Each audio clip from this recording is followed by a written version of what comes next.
जी part 2 start हो गया। 30 second में से 10 सेकंड रह गए, जल्दी करो।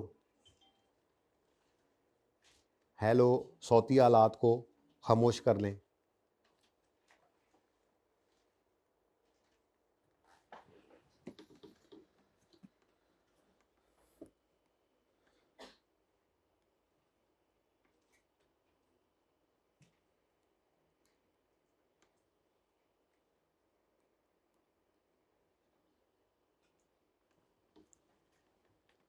जी कोई है जिसने कर लिया हो?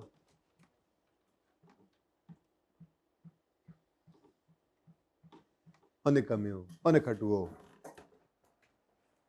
बल्कि अभी नहीं जाता हाइब्रिड में। बड़े वाला सवाल अभी पहले आपको देता हूं ना, फिर जाऊंगा एक नजर मारने की क्या करते हैं। मैं हाइब्रिड में अभी चक्कर लगा आता हूँ, कौन कौन काम कर रहा है देखूं तो। अच्छा, कोई चोर नहीं फड़या गया, सारे कर रहे हैं। ऐसे ऐलान पे अक्सर ऐसा होता है कि बैग में से रजिस्टर निकल रहे होते हैं हाइब्रिड में, पर पढ़ रहे हैं आज सारे बच्चे। शुरू शुरू है ना, अभी रोज का काम रोज करेंगे। आजकल वो मोड चल रहा है ना, छुट्टी नहीं करनी, रोज का काम रोज करना है।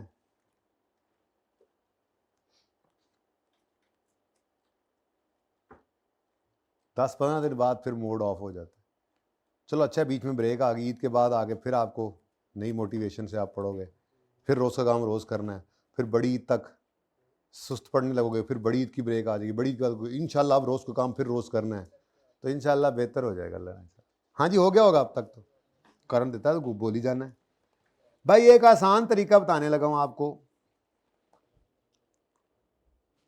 सवालों को सही करने की चांसेस बढ़ जाए। वो तरीका क्या है, सीखना चाहेंगे वो तरीका? जर्नल एंट्री की अंग्रेजी पहले लिख लिया करें। क्या किया करें? यानी कि फिगर्स को, फिगर्स से मिट्टी पाओ, फिगर से मिट्टी पाओ, सिर्फ अंग्रेजी लिख लो। अंग्रेजी मतलब स्टेप 1, हमने एसेट अकाउंट में से जाने वाले एसेट की कॉस्ट को क्रेडिट करना है।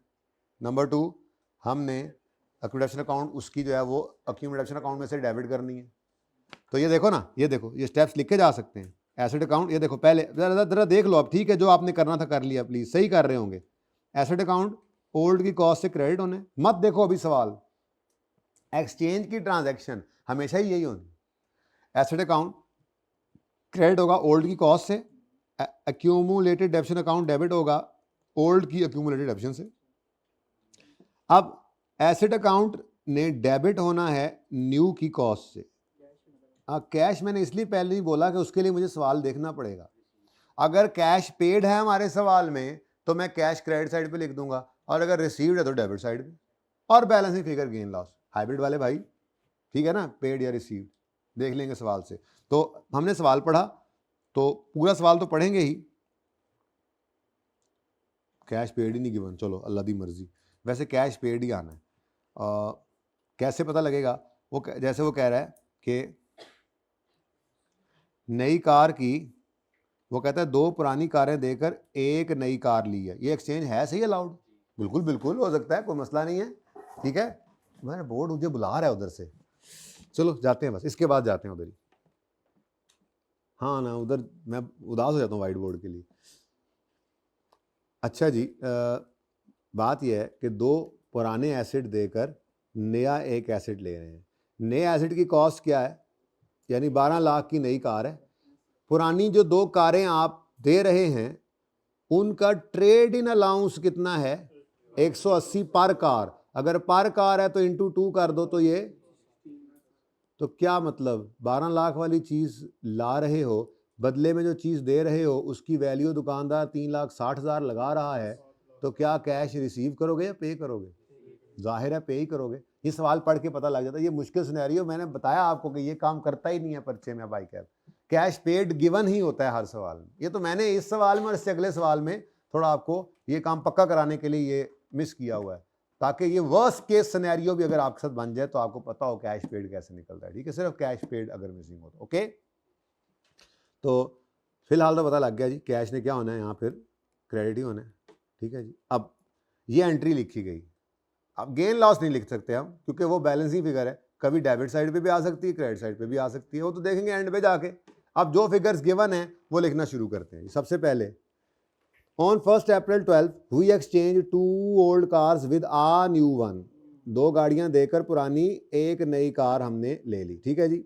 अच्छा, the cost of 1 old car is, तो इंटू 2 करें तो हमने क्या लेना है जी, 8 लाख। मैं 1000 में कर दूं ये एंट्री, चलो अच्छी बात, मान गए आप, तो रुपीज इन 1000 में एंट्री कर देता हूं, ठीक है, आसानी होगी ना मुझे। तो एसेट अकाउंट क्रेडिट होगा जाने वाले एसेट की कॉस्ट से, जो कि है 800, ठीक है, ओके, 1000 में। अच्छा, these were purchase 4 years back on 1 अप्रैल 2008। अब इनकी एक्यूमुलेशन चाहिए हमें, तो 800 और रेट है 10% खामोश है, तो स्ट्रेट लाइन हो जाएगा, तो ये आ जाएगी जनाब हमारे पास 1 साल की डेप्रिसिएशन। लेकिन ये हमारे पास 1 साल तो नहीं रहा, तो अब इसकी लाइफ निकालते हैं जी। डेट ऑफ परचेज पकड़ी हमने, डेट ऑफ सेल ये डेट ऑफ सेल है, मतलब date of sale, date of disposal, exchange, और डेट ऑफ परचेज है 2008। अब ईयर एंड 31 दिसंबर पकड़ें और गिनना शुरू कर दें कैलकुलेटर पे। 1/4/2008 से 31 दिसंबर 2008 तक कितने महीने? सही कह रहे हो, को पागल ही होगा जो डीओपी और डीओएस कर रहा था इस सवाल में। डीओपी और डीओएस लिखकर ईयर्स क्यों निकालते हैं, क्लियरली पता नहीं लग रहा हो ना, ये तो अंधे को भी नजर आ जाए दिल की आंख से कि 1/4/8 से 1/4/12 तक ये हमारे पास रहा, तो टोटल कितना अरसा रहा? तो लिखा भी हुआ है 4 years बैक। ना समझ आए तो लिखा हुआ है ब्रैकेट में, मतलब 1 अप्रैल 2008। तो क्यों ऐसे कर रहे थे आप? वैसे कौन कौन कर रहा था? मुझे पता है 90% बच्चे कर रहे होंगे। लाइन के बैगर्स जो हुए, हाथ खड़ा करो, बताओ मुझे, जिन्होंने खड़ा करो, सही से बताओ, सही से बताओ, हाथ खड़ा, हाइब्रिड वाले भी हाथ खड़ा करो। समझ नहीं आई क्या कह रहा हूं? समझ नहीं आई क्या कह रहा हूं? मैं ये कह रहा हूं कि आप यूं करके कर रहे थे, ठीक है, आप ये कर रहे थे, ये 9/12, 12 वाले साल में फिर 13 पूरा, फिर 14 पूरा, फिर 15 पूरा, नहीं ज़्यादा आगे हो गया, 8 तो जाना है, सॉरी। तो 8 में 9/12, 9 का साल पूरा, 10 का साल पूरा, 11 का साल पूरा, और 12 के साल में 3 बटा, तो पागल है, हमने इस तरह से करके 4 साल निकाले। किस किस ने ऐसे करके 4 साल निकाले? आप दोबारा बताएं जरा। तकरीबन सारे फिजिकल ने। हाइब्रिड में हाथ खड़ा करें, गर्ल्स बॉयज। अब नाम मानने वालों का क्या कर सकते हैं? कर तो सारे तकरीबन ऐसे रहे होते हैं, ज्यादातर बच्चे, ज्यादातर, सारे नहीं, ज्यादातर, ठीक है। होश के नेल्स ले लें, वेक करें, वेक, और यहां पे सिर्फ 4 लिख लें जी। जी बोलें, 320, ठीक है जी। अच्छा, और अब नए की कॉस्ट वो गिवन है सवाल में। अब कॉस्ट ऑफ न्यू, उसने कॉस्ट ने कहा यार रोला मुकाओ यार, तुसी की रोला पाया है, हर सवाल से लैके बह जाते हो cost cost cost. Cost of new मैं दस देना 3 सिनेरियो, और कभी फेयर वैल्यू ऑफ ओल्ड पे क्या रोला डाला हुआ है। ये लो कॉस्ट, सवाल अब और आसान हो गया। कॉस्ट हमने नहीं निकालनी, उसने दे दी। तो ये नहीं आता पर्चे में, आजकल पर्चे में आई के सबसे फेवरेट काम पता है क्या है? फेयर वैल्यू ऑफ ओल्ड और फेयर वैल्यू ऑफ न्यू देना, और बच्चा इसको मिस कर जाता है, पढ़ा नहीं होता सही से ध्यान से चीज़ों को, ठीक है। तो वो फेयर वैल्यू ऑफ होता ही नहीं, उसको फेयर वैल्यू ऑफ ओल्ड लेनी है हमने। हालांकि तो ये तो स्टैंडर्ड की डेफिनेशन में है कि एसेट गिवन अप, यानी कि जो एसेट दिया है और कैश जो दिया है उसको लेना, ठीक है ना। खैर चले, छोड़ें, हमें क्या, आपने तो पढ़ लिया ना, अब आपको क्या, अब जिस जो कोई मिले उसको ये पढ़ा देना बस, ठीक है ना। हाँ, ज्ञान बांटने से कम नहीं होता, याद रखना। साथ वाले को सिखाओ, हॉस्टल में कोई उसको सिखाओ, जिसको नहीं आता उसको सिखाओ, कुछ नहीं होगा, इंशाल्लाह बढ़ेगा, ज्ञान बांटने से बढ़ेगा जी। एसिड न्यू कितना? 1200। हाय हाय, कैश पेड ना है तो कोई गल नहीं है, हमने तो ढूंढ लिया है। कॉस्ट ऑफ न्यू 12 लाख है, और हमारे पुराने दोनों एसेट्स, दोनों कारें उसने रखी हैं 3,60,000 में। तो फिर इसका मतलब 12 लाख वाली चीज़ हमने लानी है, और हमारी चीज़ें उसने 360 में रखी हैं, तो फिर बाकी कैश देकर ही लाएंगे ना नई कार। कितने में? गेन या लॉस? छोड़ो, बैलेंसिंग फिगर किस तरफ आ रही है? वो यार इसका आपने बताया ही नहीं कितना था, 1275 बोला था आप लोगों ने। सॉरी यार, मैं लिखना भूल गया था, आपने तो बोला था जी। डेबिट साइड पे आ रहा है, ओ माय गॉड, कितना? 100। हो, इस पे तो लॉस आ गया। कोई गल नहीं, जिंदगी है भाई, नफा भी है नुकसान भी है, कारोबार है, चलता है। अगर जबानी कोई देखे तो 800 माइनस 320 करें तो कितना आता है? 400 तुसी 400 तुस्सी। आपकी 400 तुस्सी वाली चीज को अगलों ने 360 में रखा है तो फिर नुकसान ही बनता था, लेकिन हम ऐसे नहीं निकालेंगे, बस निकल आता है। ठीक है, बता भी देता होता हूँ वैसे में, लेकिन निकल आता है, इसीलिए तो कह रहा हूँ हम नहीं निकालेंगे। वैसे निकल आया ना यार, सादा बात है। आपके एसेट की, पुराने एसेट की बुक वैल्यू क्या है? यूं ना करो, क्या है पूछ रहा हूं। 320 तो अक्यूमुलेटेड डेप्रिसिएशन है। बुक वैल्यू क्या है? करें ये वो 480। मैंने बोला कि हमारे एसेट की, हमारी किताबों में हमारे नजदीक नजर थी 480 की। हमारे ये 480 वाली दो कारें अगले ने कितने में रखी हैं? तो 480 वाली चीज 360 में अगला रखे तो क्या नफा होगा हमें? तो यही 120 का नुकसान। पर मैंने कहा ना इसीलिए कि नहीं करना है ऐसे, नहीं करना ऐसे, नहीं करना ऐसे। बता भी रहा हूं, मना भी कर रहा हूं। बता इसलिए हूं, कई जरूरत पड़ जाती है, और मना इसलिए कर रहा हूं, जरूरत नहीं है फिलहाल। आगे बढ़ो। क्वेश्चन नंबर 42 आपके पास हैं खवातीनों हजरात 4 मिनट। आपने करना क्या है? इधर देखें, एसेट अकाउंट बनाना है, लिक्विडेशन अकाउंट, डिस्पोजल अकाउंट बनाना है, along with journal entry, along with, अभी छोड़ो जर्नल एंट्री छोड़ो, आज लेजर ही डायरेक्ट। इधर देखो, ओपनिंग बैलेंस गिवन है, एडिशन गिवन है, और एन ओल्ड एसेट कॉस्टिंग इतने work which was purchase on इतने इज एक्सचेंज्ड। अरे यार, अच्छा भला तो चल रहा था काम, ये क्या हो गया? कुछ भी नहीं हुआ, कुछ नहीं हुआ। सवाल शुरू करें, 4 मिनट है आपके पास। अब मैं आ रहा हूं हाइब्रिड में छापा मारने। ये अभी गर्ल्स हाइब्रिड में एक रजिस्टर अभी खुल रहा है, मैं भी आके देखता हूं आपको। बॉयज में आखिरी रो में रजिस्टर अब निकला है, देख रहा हूं मैं यहां बैठ के ही देख रहा होता हूं। अब मैं आगे आप लोगों की क्लास लेता हूं। इजाज भाई, आप चुप करके बस बैठे रहा करें, आपको चाहिए कि आप मुझे आइडेंटिफाई करें। अभी मैं आ रहा हूं, एक दो तो मैंने पकड़े हैं, बाकी आप वहीं पे आता हूं तो बताइएगा। अब ये देखना है पहले कौन सी क्लास में जाता हूं, अकड़ वकड़ कर देते हैं। 1 मिनट गुजर भी गया है, तैयारियां ही चल रही हैं अभी तक। पॉज कर दो, पॉज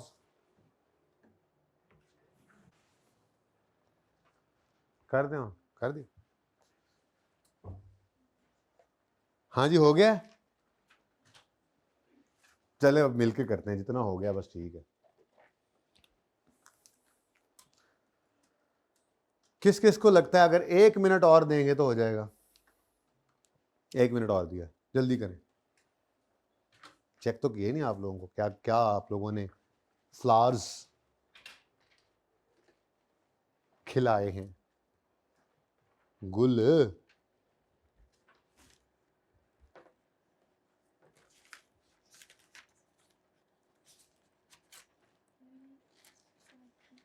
फ्रॉड लगाते हो मुझे, हैं?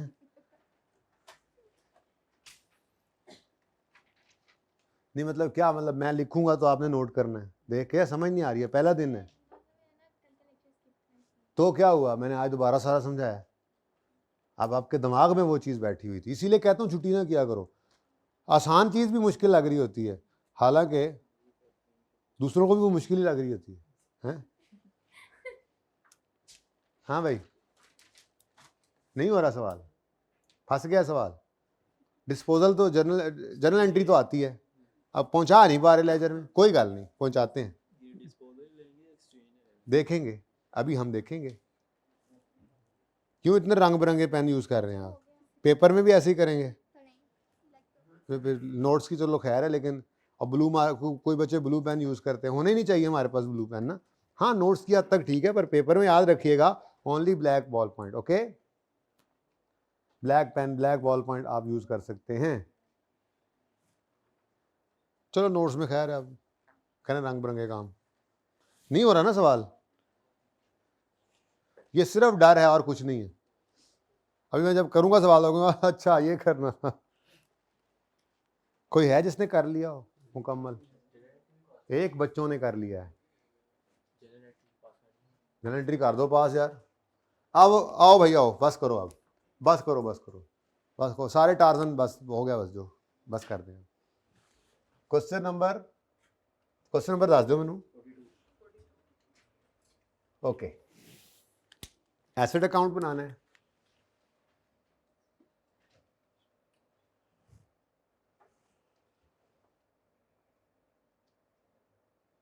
और अक्यूमुलेटेड एसेट अकाउंट बनाना है जी, और गिवन भी है उसका बैलेंस। इसका मतबल क्या हुआ, इसका मतबल ये हुआ कि ये कॉस्ट पे एसेट अकाउंट बन रहा है और अक्यूमुलेटेड एसेट को हमने इधर अलग से बना लिया।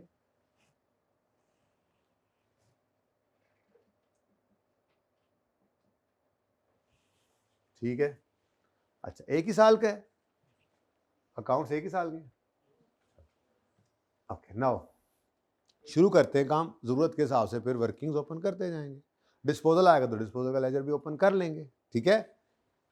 Following ledger balances are appearing on यकम जनवरी 15, 200 और 80। हाँ भाई, मैं तो 1000 में करूंगा सवाल, रुपीज इन 1000, बड़ा टाइम बचाता है ये, है ना। एक बार बस थोड़ा सा लिख लेता है बंदा, फिर काम हो जाता है अपना।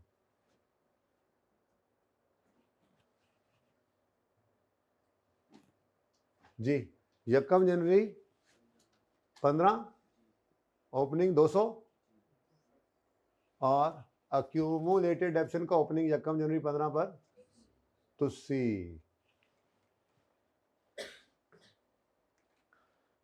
नेक्स्ट, एडिशन ऑफ 10,000 टूक प्लेस ऑन 1 मार्च 15। क्या करें एडिशन की एंट्री, वही जो बचपन से करते आ रहे हैं और 55 तक करते रहेंगे। बोले entry, acid debit cash credit, कितने का,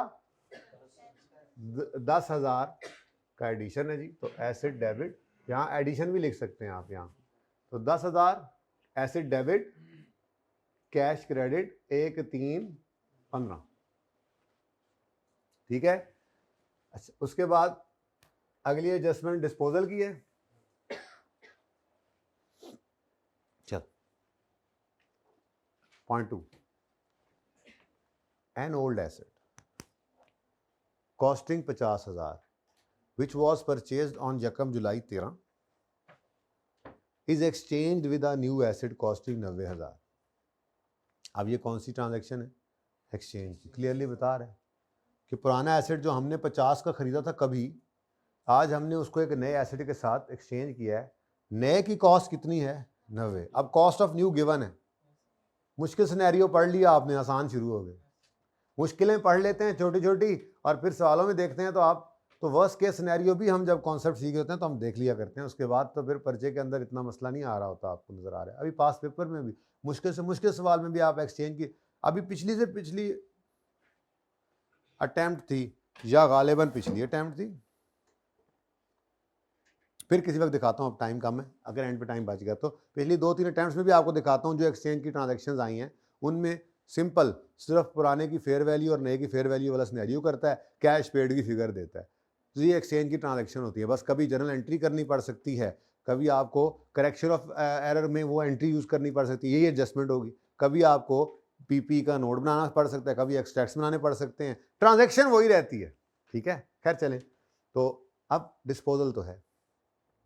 transaction took place on 30 September 15 and trade in allowance is 30,000। अब ट्रेड इन अलाउंस का हम क्या करते हैं, नहीं ट्रेड इन अलाउंस को कुछ नहीं करते, मतलब ये कहना चाहिए जनरल एंट्री में हमारा कहीं पे ट्रेड इन अलाउंस यूज नहीं होता। हाँ, ट्रेड इन अलाउंस को यूज करके हम कैश जरूर निकाल सकते हैं अगर कैश सवाल में मिसिंग हो तो, जो कि इस सवाल में मिसिंग है, और कैश हमारी जनरल एंट्री के अंदर यूज होता है, ठीक है। अब डिस्पोजल तो है, इसलिए क्या कर लें, अकाउंट ओपन कर लेते हैं डिस्पोजल का और अपने स्टेप्स को फॉलो करते हैं। डिस्पोजल का अकाउंट है, ठीक है जी, डिस्पोजल थ्रू एक्सचेंज है, तो क्या हुआ, डिस्पोजल ही है, डिस्पोजल ही कहेंगे इसको भी, ठीक है जी।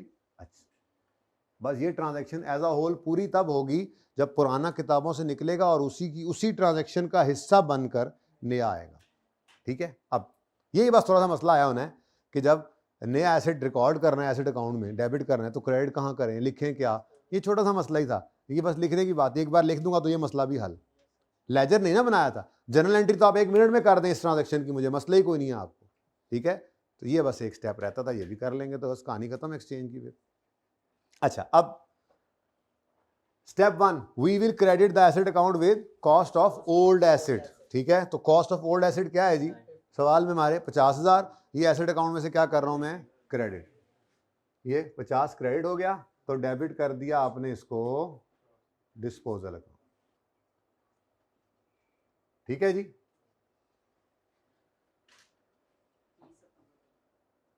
एसेट है और 30/9/15।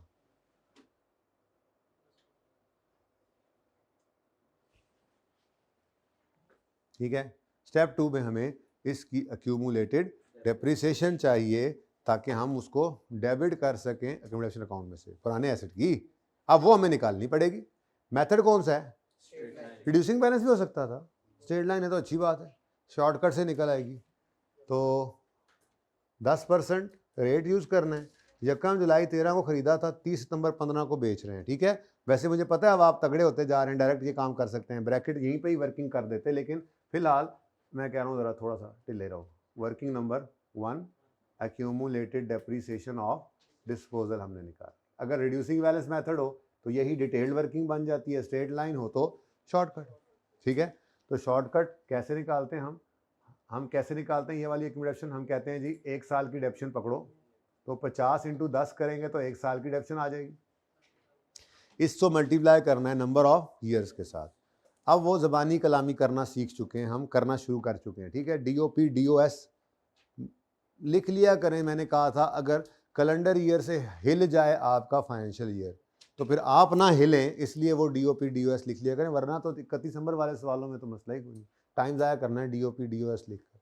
क्या ख्याल है? ठीक है, तो डायरेक्ट करते हैं। अब आज हम बड़े होते जा रहे हैं, अगर कहो तो डायरेक्ट नहीं करता चलेगा। डेट ऑफ परचेज और डेट ऑफ सेल। ठीक है, अब ईयर एंड है 31 दिसंबर, जो सभी 31 हर साल 31 दिसंबर पे हमारा फाइनेंशियल ईयर एंड होता है। तो फाइनेंशियल ईयर एंड कब होता है? 31 दिसंबर पे हर साल। तो यकम जुलाई 13 को एसेट आया तो पहले साल 31 दिसंबर 13 तक 6 महीने चला। अब कैलकुलेटर पे लिख लिया करो 6/12, 6/12 कर दिया, प्लस 14 वाला साल पूरा साल +1, ऐसे करना है। 15 वाले साल में 9 महीने प्लस 9/12। आंसर क्या आ गया? 2 पॉइंट। भाई ये समझ आता है? ये कोई मसला तो नहीं है, ये डायरेक्ट लिखने में कोई मसला है तो आप यहाँ पर लिख सकते हैं, छोटी सी वर्किंग कर सकते हैं। ओके, सही है। किसी को ना समझ आया हो तो 6/12 +1 + 9/12, यही था ना? ऐसे हमने ये निकाला। ये मैंने कहा चलो अगर आप डायरेक्ट करना शुरू करो ना, हौले हौले। ठीक है जी बच्चों, फरमाइए। 11.25 रुपीज़ ये डेबिट हो गया अक्यूमुलेटेड डेप्रीसिएशन के अकाउंट में। ठीक है जी, और क्रेडिट कर दिया हमने। तो पहले ये अंग्रेजी वाली फिगर लिख लिया करते हैं, गलती नहीं होती इससे। ठीक है, बाद में अंग्रेजियाँ में बंदा लिखता रहता है, यही बचपन में आपने सीखा होगा। 30/9/15 एक्यूमुलेटेड डेप्रीसिएशन।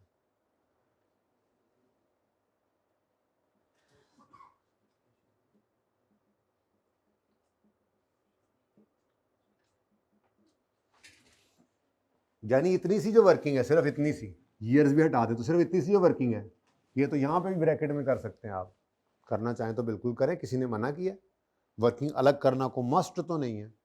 आई कैप तो लेजर नहीं बनाता, ब्रैकेट में सारा कुछ किया होता है। ठीक है, तो जहाँ पर हो सके आप वर्किंग को ब्रैकेट में करें। ठीक है, सहूलत, लेकिन आहिस्ता आहिस्ता चलता है ना बंदा, पहले दिन तो अब ये काम नहीं ना हो सकते इस तरह के। तो बहरहाल मैं तो यहीं पर ही रखूँगा, इसको याद रखवाना होता है। लेकिन ये मैं कह रहा हूँ ना, इतनी सी वर्किंग है,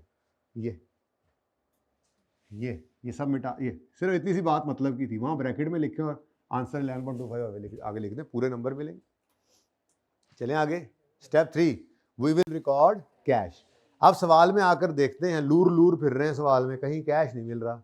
तो फिर हमें मिल गया ट्रेड इन अलाउंस, और हमें याद आया वो हाँ, अगर कैश मिसिंग हो, भाई उठ जाओ अलार्म बज गया, कैश मिसिंग हो और ट्रेड इन अलाउंस गिवन हो तो कैश निकाल सकते हैं cost of new minus trade in allowance करके। ठीक है, तो कॉस्ट ऑफ न्यू कितनी है?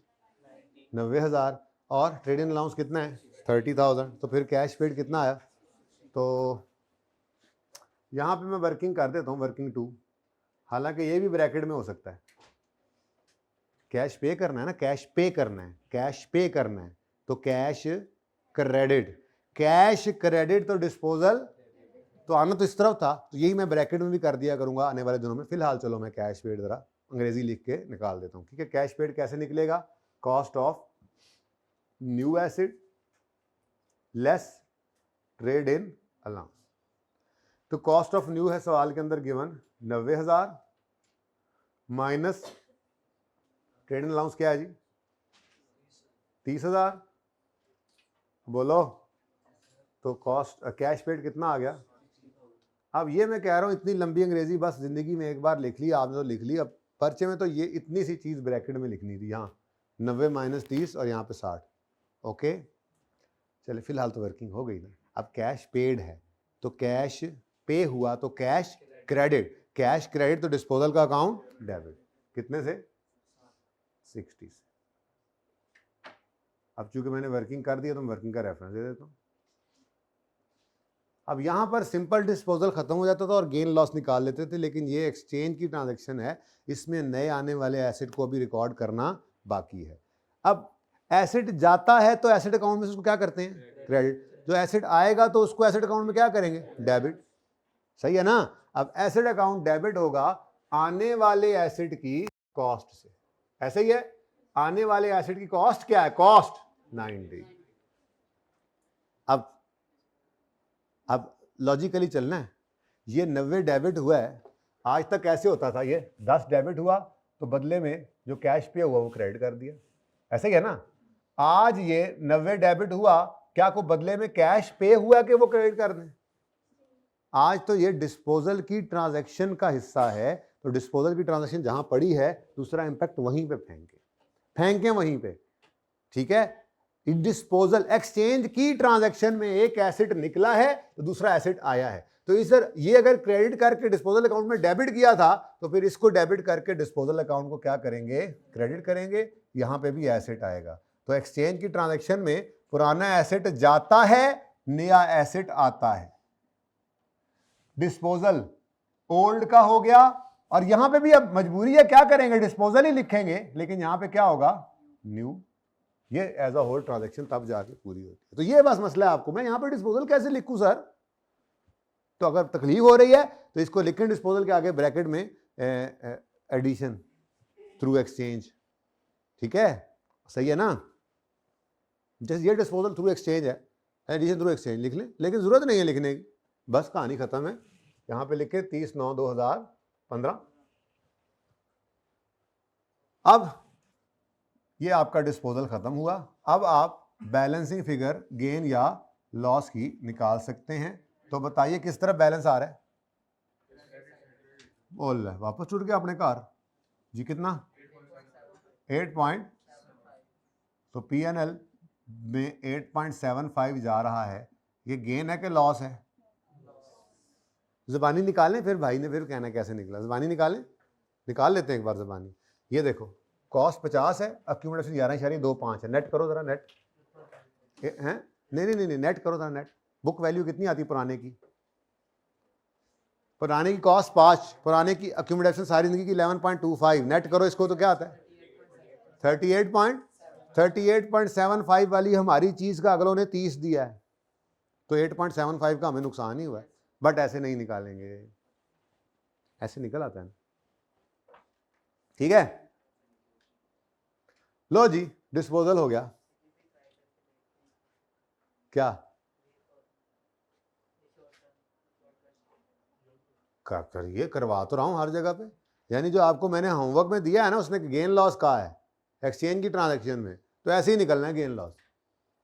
तो पर्चे में बेशक ऐसे ही करना, लेकिन मैंने तो कहा है ना जर्नल एंट्री करो ताकि प्रैक्टिस हो जाए जरा। घर पे जो आपने होमवर्क करना है वो 8 है ना, गालिबन 8 का बी था, उसमें यही काम है। ज़बानी कर सकते हैं आप, बुक वैल्यू ऑफ ओल्ड पकड़ें और ट्रेड इन अलाउंस अगर ढूंढ लें तो, अगर ढूंढ पाए तो, या फिर फेयर वैल्यू जो भी है। बहरहाल मुश्किल होता है उसको छोड़ें फिलहाल। Don't try it at home. WWE। अच्छा जी, चलो शेर बनता जा रहा है। WWE। अच्छा जी, क्या रह गया? वर्किंग नंबर 3 आ गई। डेप्रीसिएशन एक्सपेंस है फॉर द ईयर एंडेड 31 दिसंबर 15 on opening excluding Lal marker किसने देना है मुझे, हैं? और ब्लू भी। वो कहे अच्छा मेरे देना था, एक्सक्लूडिंग डिस्पोजल। हाँ भी बच्चों, कौन सा मेथड है? मेथड है स्ट्रेट लाइन, तो फिर ओपनिंग कॉस्ट, तो कॉस्ट को पकड़ेंगे, ठीक है। तो ओपनिंग फिर भी लिख देता हूं, भूलना गए हो आप, opening cost of all, opening cost of all minus opening cost of disposal, ठीक है जी, इनटू रेट। तो ये जरा रिवाइज किया हमने, ठीक है। कि स्ट्रेट लाइन मेथड हो तो हमें क्या चाहिए, कॉस्ट सब एसिड्स की, और माइनस करेंगे कॉस्ट डिस्पोजल की, 1 हो 2 हो 10 हो, ठीक है, ओके।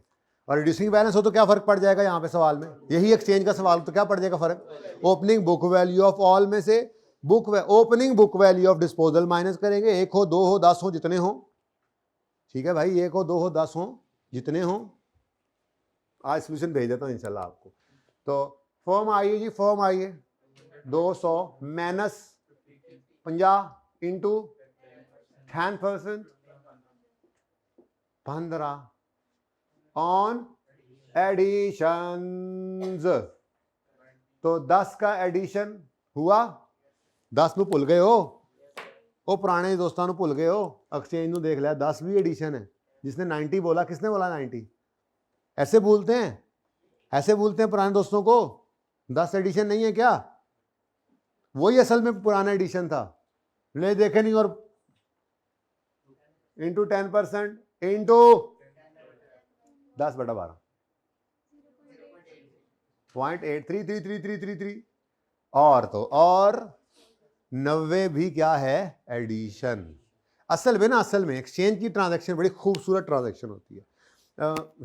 30/9 को पुराना एसेट बेचा है, नया आया है, तो पुराने की डेप्रिसिएशन 30/9 पे 9 महीने होकर रुक जाएगी, और नए की 1 अक्टूबर से 3 महीने होकर, तो पूरा साल डेप्रिसिएशन फिर भी आएगी, पर अलग अलग एसेट्स होंगे, ठीक है। तो फिलहाल तो ये कौन से की बात हो रही है, जो आया एक्सचेंज की ट्रांजैक्शन में, कौन आया, न्यू आया। किस दिन आया, 30। अब मैंने आपको वो याद है बताया था कि 30/9/15 का मतलब 1 अक्टूबर 15 ही है, यानी ये अगले दिन के अगले महीने के पहले दिन से इसको डेप्रिसिएशन शुरू कर दो, ठीक है। ये सितंबर लेने की जरूरत नहीं है, और अगर ये 29 या 28 होता फिर सितंबर ले लेते, जो मैंने आपको सिखाया मंथली बेस वाला, याद है कुछ? एक बच्चे ने हाइब्रिड से सवाल पूछा तो अगले दिन आपको बताया था, ओके जी। तो 90 इंटू 10% इंटू 3/12 2.25, उसके बाद ऑन डिस्पेंसर, अच्छा डिस्पोजल्स। अब डिस्पोजल कितना है, ये 50, ये 50 जो यहां से निकाला, इससे जो कहा था कि मुझे क्यों निकाला, तो हमने कहा था तुम्हें इसलिए निकाला कि तुम्हें हमने यहाँ अलग ला के डेप्रीशिएट करना, ठीक है। तो फिर 50 इंटू स्ट्रेट लाइन है ना, जो सा मर्जी साल एसेट की जिंदगी का आ रहा है, हम कॉस्ट पर ही रेट लगा रहे हैं, ऐसे ही है। तो अब इसको रोकना है 30/9 पर, तो 9 अब ये देखो एक्सचेंज की ट्रांजैक्शन ऐसे हुआ करेगी, ठीक है जी। 3 हाँ वो तो हो गया, अब टोटल बताओ, 21 एंट्री, एक्यूमुलेशन क्रेडिट, पहले बोल दो कौन था, ये कौन था, एंट्री सीधी कर ले अपनी जी। अच्छा लिखते हुए तो खैर चल जाता, बोलते हुए अच्छा नहीं ना लगता, मुनासिब नहीं लगता जी। अच्छा खैर बोलते हुए भी खैर है, लिख सही लेना, मजाक करता तो लिख सही लेना, ठीक है जी। Depreciation expense debit, accumulated depreciation expense working 1, 31 दिसंबर 15, तो बस ये 31 दिसंबर 15 पे कैरी डाउन 250, और accumulated depreciation का कैरी डाउन कितना है, हैं किया, अच्छा नाराज क्यों होते हो यार, कब है पेपर, वो पीआरसी वालों का आ ही नहीं रहे। क्या बनेगा उनका? हम सिर्फ पीआरसी तो कर नहीं रहे, तो हम तो कैफ भी करते जा रहे हैं, पता है आपको, साथ साथ ही। चलो कोई नहीं, खैर है, कर लेंगे इंशाल्लाह। हाँ जी, डन हो गया भाई। एक्सट्रैक्ट्स में कोई फ़र्क नहीं पड़ना। अगर कोई मुझे कहे कि जी नहीं जी आज तक एक्सट्रैक्ट्स बनाए बड़े दिन हो गए हैं, तो बना लें यार। डेप्रीसिएशन एक्सपेंस आएगा ये 21.83 और लॉस ऑन डिस्पोजल आएगा 8.75। बैलेंस शीट की अगर बात करें तो नॉन करंट एसेट्स में आपके एसेट्स का बैलेंस आएगा, बुक वैल्यू आया करती है तो 250 माइनस 90.58। बोलो जी, बोलो आंसर 159 क्या फ़र्क पड़ा जी? एक्सट्रैक्ट्स वैसे ही हैं। एक्सट्रैक्ट्स में पीएनएल के अंदर जाता है फॉर द ईयर एक्सपेंस या इनकम, तो वो डेप्रिसिएशन होगी या गेन लॉस होगा। और बैलेंस शीट में जाते हैं क्लोजिंग बैलेंसेस, ठीक है। दरमियान वाली कहानी जो थी वो हमने वैसे ही कर ली थी, बाकी क्या फ़र्क पड़ना। हाँ जी ठीक है।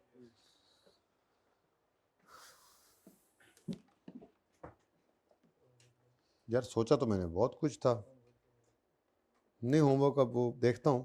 एक काम करना है छोटा सा, वो होमवर्क ले लें, बड़ा सवाल पास पेपर वाला नहीं करते, वो मैं खुद कराऊंगा। कल हो जाएगा इंशाल्लाह, और फिर कल हम अल्लाह ने चाहा तो चेंज इन एस्टीमेट कर लेंगे। चेंज इन एस्टीमेट बहुत छोटा सा कॉन्सेप्ट है, यहाँ तक कोई मसला है तो आप पूछ सकते हैं। अभी तक मैंने आपको ये 3 एग्जांपल्स दी हैं, जर्नल एंट्री करनी है, तो मेरे ख्याल में तो 1 मिनट से भी कम में एक जर्नल एंट्री हो जाती है, ठीक है। बहरहाल 3 ये जर्नल एंट्रीज़ हैं, उसके बाद 7 एग्जांपल्स हैं जिनमें से मोस्टली आपने देखा था जर्नल एंट्रीज ही थी, वहाँ पे भी सिर्फ पक्का कर रहे हैं, कॉन्सेप्ट आ गया पक्का कर रहे हैं, तसल्ली से उनको देख लेना। मेरा नहीं ख्याल कि ये 3 एग्जांपल और वो 7 एग्जांपल्स जो हैं, 7वीं के अलावा वाली जो एग्जांपल्स हैं 6 कर ले, 3 6 9, ये 10 मिनट से ज़्यादा लेंगी। फिर ये जो सवाल मैंने आपको करवाया है एग्जाम्पल 7 इस जैसी है मेरे ख्याल में, अगर आप देखें तो जो होमवर्क में दी थी, जो होमवर्क में दी वो एक्सचेंज वाली जो डिस्कशन आपको होमवर्क में दी है, ठीक है। तो अब देखना आपका काम है, मैं अब अपने काम पे चलूँ अगले पे। एक छोटा सा कॉन्सेप्ट है जी। हाँ जी, कैसा सवाल है वो? 7वीं एग्जाम्पल। चलो छड़ दो ना, घर देख लेना हूँ, छड़ दो बस, जिद छोड़ दें आप, बस छोड़ दें, जिद छोड़ दें, छड़ दो गुस्सा। ये जी बड़े इंपॉर्टेंट 2 क्वेश्चंस हैं, ये आपने ट्राई करने हैं। पे मैं बताऊंगा जनाब, मैं आता ही इसीलिए हूँ सर। 174 पेज नंबर 174 पे प्रैक्टिस क्वेश्चन है। अच्छा, आप लोगों की किताब की तरतीब पता है क्या है? शायद आपने अभी तक देखी ही ना हो। सबसे पहले आते हैं नोट्स, इसमें कुछ एग्जांपल्स भी होती हैं और डिस्कशन नोट्स कॉन्सेप्ट्स होते हैं, ठीक है। उसके बाद फिर आते हैं कॉन्सेप्ट बिल्डिंग क्वेश्चंस। ये बहुत छोटे छोटे क्वेश्चंस होते हैं जहाँ से आप बुनियाद बनाकर चलते हैं, बिल्कुल ही चुने चुने सवाल आपके सामने ही है कि पहला सवाल कौन सा है उसके अंदर, जो हमने डेप्रिसिएशन निकालनी सीखी थी, स्टेट किया हुआ काम। तो इस तरह से हर टॉपिक के अंदर ये हैं, और कॉन्सेप्ट बिल्डिंग क्वेश्चन वो हैं जिनमें हम बुनियाद बिल्कुल बनाकर चलते हैं, ठीक है। उसके बाद होते हैं जी प्रैक्टिस क्वेश्चंस विद सॉल्यूशंस, इनके साथ ही इनके सोल्यूशन होते हैं, और ये मैं बहुत ही कम करवाता हूँ। ये होते हैं बेसिकली रिपीटर्स के लिए नॉर्मली, तो जो करने वाले होते हैं वो हम कर लिया करते हैं, मैं करवाया करता हूँ, ठीक है, लेकिन बहुत कम, ठीक है। हमारी कहानी शुरू होती है फिर ज़्यादा जो नई चीज़ होगी प्रैक्टिस क्वेश्चन में, जो पास पेपर में कवर नहीं हुई होगी वो सिर्फ करवाई जाती है, ठीक है। फिर इसके बाद आई कैप के पास पेपर्स होते हैं और इनके भी सॉल्यूशंस होते हैं, हमारा काफ़ी फोकस इन पे रहता है, ठीक है जी। उसके बाद आई कैप के क्वेश्चन बैंक के क्वेश्चंस होते हैं विद सॉल्यूशन। आई कैप ने तो अपनी किताब के अंदर जो पास पेपर्स हैं वही क्वेश्चन बैंक में भी डाले होते हैं मोस्टली। अब हमारे पास जो पास पेपर में आ जाते हैं वो क्वेश्चन बैंक में रिपीट नहीं करते हम, लेकिन आई कैप किताब के वो सवाल जो पास पेपर्स में नहीं कवर होते और फिर भी हैं लाइक प्रैक्टिस क्वेश्चन, वो फिर क्वेश्चन बैंक में एडिशनल सवाल वो भी होते हैं, ठीक है जी। और उसके बाद आई कैप के ही MCQs होते हैं, तो MCQs विद सॉल्यूशन आई के किताब वाले हैं ये भी, ठीक है, ये नज़र आएंगे। तो भाई किताब की ना ये तरतीब है प्लीज़, ठीक है। तो अभी मैंने आपको ये कॉन्सेप्ट बिल्डिंग क्वेश्चन नोट्स में से आपको मैंने एक्सचेंज वाला होमवर्क में दिया है और इसकी 7 एग्जांपल्स कही हैं कि फटाफट कर लेना।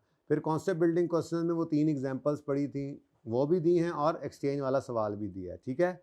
और अब प्रैक्टिस क्वेश्चन पे आए हैं हम, और इसमें पेज 174 पे क्वेश्चन 12 और 11 और 12 है। अब चूँकि टाइम ख़त्म हो गया है तो मैं सिर्फ आपको कॉन्सेप्ट देता हूँ, सवाल ये दोनों मैं खुद कराऊंगा, टेंशन नहीं लेनी, पर आपने एक बार दिलेरी से इसको ट्राई ज़रूर करना है। मेरा सवाल, अगर एसेट अकाउंट कॉस्ट पे बन रहा है और एक्यूमुलेशन अलग पड़ा हुआ है, ठीक है, और डिस्पोजल हुआ किसी एसेट का, लेकिन जो एसेट हमने डिस्पोज किया, आपको पता है डिस्पोज होने वाले एसेट की एसेट अकाउंट में से क्या हमने क्रेडिट करनी होती है, कॉस्ट। हमें पूरे सवाल में कहीं पर ये कॉस्ट गिवन ना हो तो क्या हम ये जर्नल एंट्री कर सकते हैं? नहीं कर सकते, कॉस्ट ज़रूरी है, बुक वैल्यू से नहीं चलेगा काम। मतलब सवालों में क्या करेगा वो आपको सवाल में बुक वैल्यू और डेट ऑफ परचेज दे देगा, आपको चाहिए कॉस्ट, तो आप उस कॉस्ट को निकालने के लिए एक छोटी सी कैलकुलेशन करेंगे। तो calculation of cost of disposal, ऐसे जो बिका उसकी cost, if book value and date of purchase is, अच्छा यार मेरे ख्याल में रहने दें, ठीक है, बात समझ आ गई। कोई अगर ऑप्शनल करना चाहे तो करे, मैंने ये समझाया नहीं है, ठीक है, टाइम हो गया ज़्यादा, फ़ायदा नहीं है, बात बिल्कुल ही नहीं हो पाएगी। तो बहरहाल ये करना है हमने। इसके बाद मैंने 11वां 12वां सवाल करवाने हैं, 10-10 मिनट के सवाल हैं, पर फिर भी मैं खुद करवाऊंगा। ये करने के बाद एक छोटा सा कॉन्सेप्ट है, और डिस्पोजल पर कॉस्ट भी कभी कभी आ जाती है कि आप मंडी के अंदर बेचने ले गए अपना एसेट, तो उसको ले जाने की कॉस्ट पड़ गई। एक छोटा सा कॉन्सेप्ट वो है, वो देकर फिर मैं आपको पास पेपर का एक सवाल कराऊंगा, अच्छा, जिसके बाद फिर हमारी ये कंक्लूजन हो जाएगी। और कल ही इंशाल्लाह हम फिर चेंज इन एस्टीमेट पे 15 मिनट चाहिए सिखाने के लिए, फिर प्रैक्टिस के लिए परसों आधा लेक्चर लगा लेंगे, वो मसला नहीं। तो अभी मैं यहाँ पे इससे आगे नहीं चल रहा। स्टिल कोई बच्चा करना चाहे, मेरी तरफ से इजाज़त भी है, लेकिन मैंने नहीं कराया, मैं ये खुद कल करवा के और फिर ये सवाल दोबारा करवा के फिर आगे बढ़ूंगा, ठीक है जी। तो आज के लिए बस इतना ही, ज़िंदगी रही तो कल होगी मुलाकात। अल्लाह हाफ़िज़।